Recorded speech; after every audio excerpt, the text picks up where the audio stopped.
क्या आपने कभी सोचा है कि जिस शहर में आप रहते हैं वहाँ की सड़कों पर गाड़ियाँ नहीं बल्कि कश्तियाँ यानी कि बोट्स चलेंगी? ये किसी हॉलीवुड मूवी की स्क्रिप्ट नहीं बल्कि एक कड़वी सच्चाई है जो हमारी दहलीज पर खड़ी है।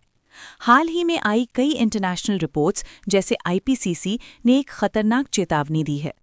समुंदर का स्तर यानी कि वाटर लेवल तेजी से बढ़ रहा है और अगले कुछ दशकों में भारत के कई बड़े शहर समुंदर में समा सकते हैं।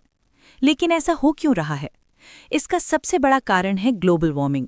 धरती का तापमान बढ़ने से पोल्स पर जमी बर्फ यानी कि ग्लेशियर्स पिघल रही हैं।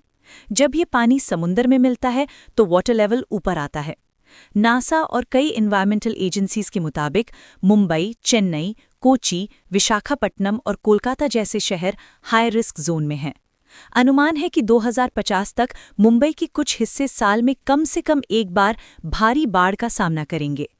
सिर्फ समुंदर ही नहीं, क्लाइमेट चेंज की वजह से बदलती बारिश और साइक्लोन भी इन शहरों के लिए खतरा बन रहे हैं। अगर ऐसा हुआ तो सिर्फ जमीन नहीं डूबेगी बल्कि करोड़ों लोगों के घर उजड़ जाएंगे। इकोनॉमी पर इसका असर भयानक होगा क्योंकि हमारे बड़े बिजनेस हब्स समुंदर के किनारे ही बेस्ड हैं। पिछले कुछ सालों में हमने देखा है कि कैसे थोड़ी सी बारिश में भी मुंबई और चेन्नई जैसे शहर थम जाते हैं। ये तो सिर्फ एक ट्रेलर है, असली चुनौती अभी बाकी है। तो क्या हम इसे रोक सकते हैं? शायद पूरी तरह नहीं, लेकिन हम इसकी रफ्तार धीमी कर सकते हैं।